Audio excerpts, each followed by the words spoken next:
Hello बच्चों, अभी तक हम लोगों ने लेसन 7 में जितना भी इंटीग्रल किया था वो सारा इनडेफिनिट था, इनडेफिनिट इंटीग्रल।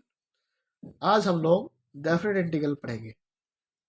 डेफिनिट इंटीग्रल मतलब इस इंटीग्रल की कुछ ना कुछ वैल्यू, एक डेफिनिट वैल्यू जरूर होगी। ठीक है, तो the definite integral has a unique value. ठीक, डेफिनिट इंटीग्रल की एक यूनिक वैल्यू होती है। A definite integral is denoted by integration a to b fx dx। यहाँ पर हमें लिमिट दे रखी होती है। a को कहेंगे लोअर लिमिट, b को कहेंगे अपर लिमिट। ठीक है, तो इस इंटीग्रेशन को एक लिमिट के तहत इंटीग्रेट किया जाता है, जिसे हम डेफिनिट इंटीग्रल कहते हैं। ठीक है, वास्तव में डेफिनिट इंटीग्रल है क्या चीज? ये होता है area. Area bounded by the curve, area bounded by the curve. And जैसे हमने यहाँ पर देख रहे थे, ये एक्स एक्सिस, ये वाई एक्सिस, ये कोई कर्व है y is equal to F X. ठीक है, यहाँ पर ये point x is equal to A है, ये point x is equal to B है। तो इस कर्व के अंदर P Q R S P, ठीक है, एक बाउंडेड एरिया है जो कि डिनोटेड है by F X D X integral A से बी। तो डेफिनेट इंटीग्रल क्या है? ए से B F X D X is the area. यह है, ये एक तरह से एरिया है bounded by the curve y is equal to F X, ordinate x is equal to a, ordinate x is equal to b and x axis. ठीक है, 4 point से कर्व से x equal to a, x equal to b और x axis से घिरा हुआ area है ये।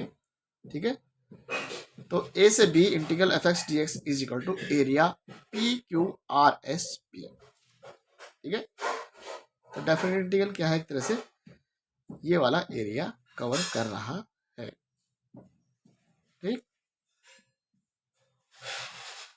अब fundamental theorem of integral calculus ये क्या कहती है कि अगर f एक कंटिन्यूअस फंक्शन है defined on a closed interval A B, closed interval A B पर डिफाइंड है ये, और f कैसा फंक्शन है? Continuous, continuous function. And f भी एंटी डेरिवेटिव, f का एंटी डेरिवेटिव कौन है? Capital F। Then integration a से b F X D X is equal to capital F x a से b, ऐसे बंद कर देंगे स्क्वायर ब्रैकेट के अंदर, इज इक्वल टू होता है F B minus F A. X के अंदर एक्स की जगह b भर देंगे, माइनस एक्स की जगह a भर देंगे, F B minus F A. ठीक है, तो ये है, this is the definition of fundamental theorem of integral calculus. This is fundamental theorem of integral calculus.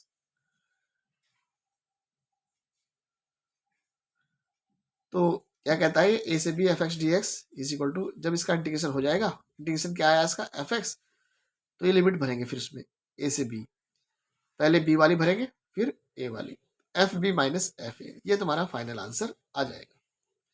इसे कहते हैं fundamental theorem of integral calculus. ठीक है बच्चों, अब हम कुछ आसान वाले डेफिनेट इंटीग्रल करके देखेंगे। जैसे यहां पर है हमारा पहला क्वेश्चन, एक्सरसाइज 7.9। ठीक है, पहला क्वेश्चन है लिमिट -1 से 1 x प्लस 1 dx। ठीक है, तो पहले तो सिंपल इसका इंटीग्रेशन कर, x प्लस 1 का इंटीग्रल कर लेते हैं। सिंपल x का इंटीग्रल एक्स स्क्वायर बाई 2, 1 का इंटीग्रेशन x। जब आ जाएगा तो स्क्वायर ब्रैकेट बना देंगे, नीचे -1, देखो नीचे लोअर लिमिट, ऊपर अपर लिमिट। नीचे वालों को क्या कहते हैं? लोअर लिमिट, ऊपर वालों को अपर लिमिट। उसके बाद थ्योरम क्या कहती है?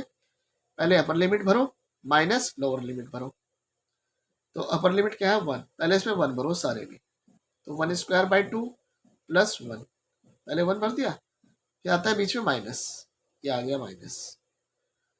अब -1 भरो इसमें, तो -1 बाई -1 का स्क्वायर बाई 2 प्लस एक्स की वैल्यू -1, तो 1 का स्क्वायर करें तो 1 बाई 2 प्लस वन, 1/2 में प्लस वन करेंगे तो 3/2 आ जाएगा, माइनस इस ब्रैकेट के अंदर 1/2 माइनस वन, ठीक है, 3/2 ये माइनस, और 1/2 में से वन घटेगा तो -1/2, और ये माइनस माइनस प्लस, तो 3/2 प्लस 1/2, दोनों के नीचे सेम है तो ऊपर वाले डायरेक्ट जुड़ जाएगा, 3 + 1 4, 4/2 इज इक्वल टू 2।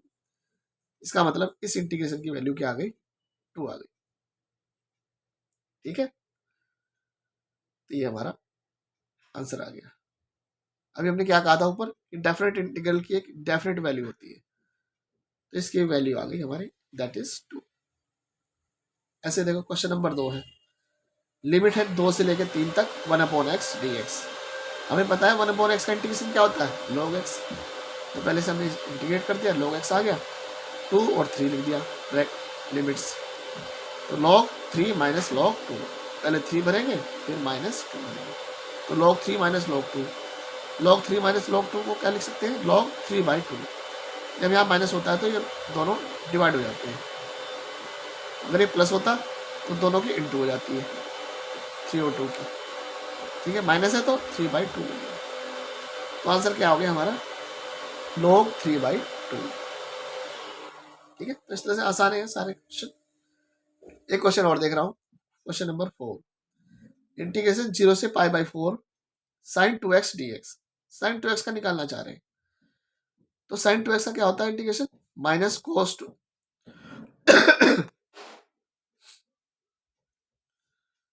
ये डायरेक्ट हमारा क्वेश्चन ही हो गया है, sin 2x का इंटीग्रेशन क्या होता है, माइनस cos 2x अपॉन 2, ठीक है,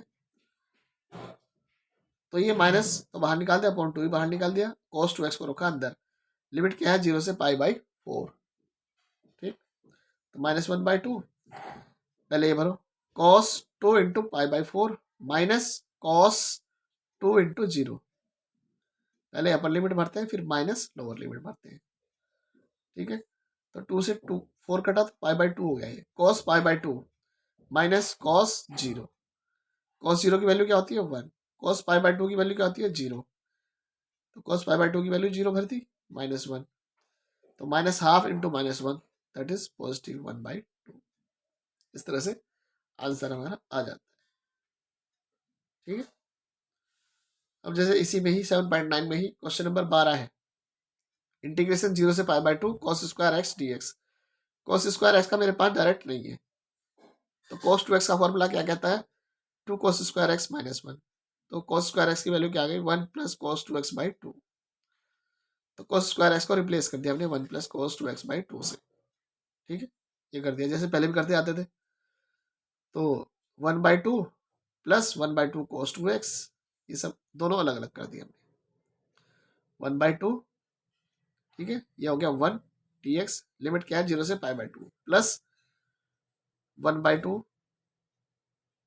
0 से π/2 cos 2x, मतलब 1/2 का लिए इंटीग्रेशन अलग, cos 2x के लिए अलग, दोनों में 1/2 बाहर रहा, तो 1 यहाँ बचा 1, 1 का इंटीग्रेशन x, लिमिट कहाँ से कहाँ तक 0 से π/2 प्लस 1/2 ये cos 2x का sin 2x अपॉन 2 0 से π/2, यहाँ पे अलग लिमिट भर दो, यहाँ पर अलग, तो 1/2 पहले क्या भरेंगे π/2 माइनस यहाँ पे क्या भरेंगे x की जगह 0 प्लस 1/2, ये वाला 2 को बाहर निकाल दिया हमने, ये वाला 2 ये रहा, तो sin 2x में वैल्यू भरी, sin 2 इंटू π/2 माइनस sin 0,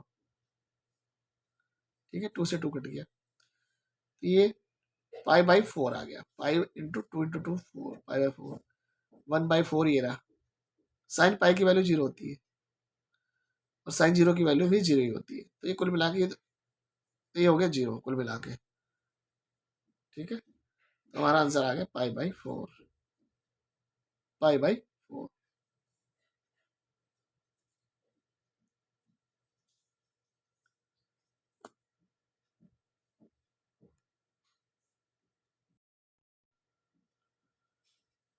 अब क्वेश्चन नंबर 15 देखो, 0 से 1 x e की पावर x स्क्वायर dx, इसका मुझे इंटीग्रेशन करना है, डेफिनेट इंटीग्रल है। तो मैं क्या कर रहा हूँ, एक्स स्क्वायर जो है ना e की पावर एक्स स्क्वायर, इस एक्स स्क्वायर को t मान रहा हूँ, एक्स स्क्वायर को मैं क्या मान रहा हूँ, t। ठीक, तो 2x dx equal to dt। जब हम इसमें कोई चीज लेट करके मान करते हैं तो ये लिमिट भी चेंज हो जाती है। ठीक है, एक्स स्क्वायर को मैं क्या मान रहा हूँ, t। ठीक है, तो ये जो लिमिट थी ये x की थी, 0 और 1। अब मैंने x को मान लिया t, एक्स स्क्वायर को, तो ये लिमिट चेंज हो जाएगी। देखो जब x की वैल्यू 0 थी तो यहां से देखो t की वैल्यू क्या आ जाएगी, x की जगह 0 भर दो तो 0 का स्क्वायर 0, तो t की वैल्यू भी 0 हो गई। जब x की वैल्यू 0 थी तो t की वैल्यू 0 आई। और जब x की वैल्यू, अपर लिमिट क्या है, 1, जब x की वैल्यू 1 है तो t की वैल्यू क्या आएगी, यहाँ से 1 का स्क्वायर, 1 का स्क्वायर क्या होता है 1, तो t की वैल्यू 1 आ गई। तो मतलब 0 पे 0 ही रही और 1 पे 1 ही रही लिमिट, तो लिमिट तो रही वही। तो ये हो गया x dx, x D x की जगह 1/2 dt आ गया, तो 1/2 यहाँ पे रखा। ठीक है, और ये हो गया मेरा एक्स डी एक्स की वैल्यू मिल गई, तो e की पावर t dt बन गई, पूरा इंटीग्रेशन चेंज हो गया विद इन द लिमिट्स 0 से 1। तो e की पावर t का हमें पता ही है, तो 1/2 e की पावर t इंटीग्रेशन 0 से 1, तो 1/2 पहले 1 भरो अपर लिमिट e की पावर 1 माइनस e की पावर 0, 1/2 e की पावर 1, तो e की पावर 1 ही रही, e की पावर 0 कितनी हो गई 1, तो 1/2 e माइनस 1 आ गया आंसर। तो इस तरह से चेंज करके भी हम इंटीग्रेशन को कर सकते हैं। जब हम कोई चीज़ लेट करते हैं तो लिमिट्स भी चेंज कर देनी चाहिए, लिमिट चेंज करके इंटीग्रेशन करेंगे तो आसानी से हो जाएगा। ठीक है, तो अब आप लोग एक्सरसाइज 7.9 के बाकी सारे क्वेश्चंस ट्राई करेंगे। ठीक है, बिल्कुल आसान है, जहां पे लेट करके करना पड़ेगा वहां पे लिमिट भी चेंज कर देना इस तरह से। ठीक है, ये काम आज कर लेंगे आप लोग।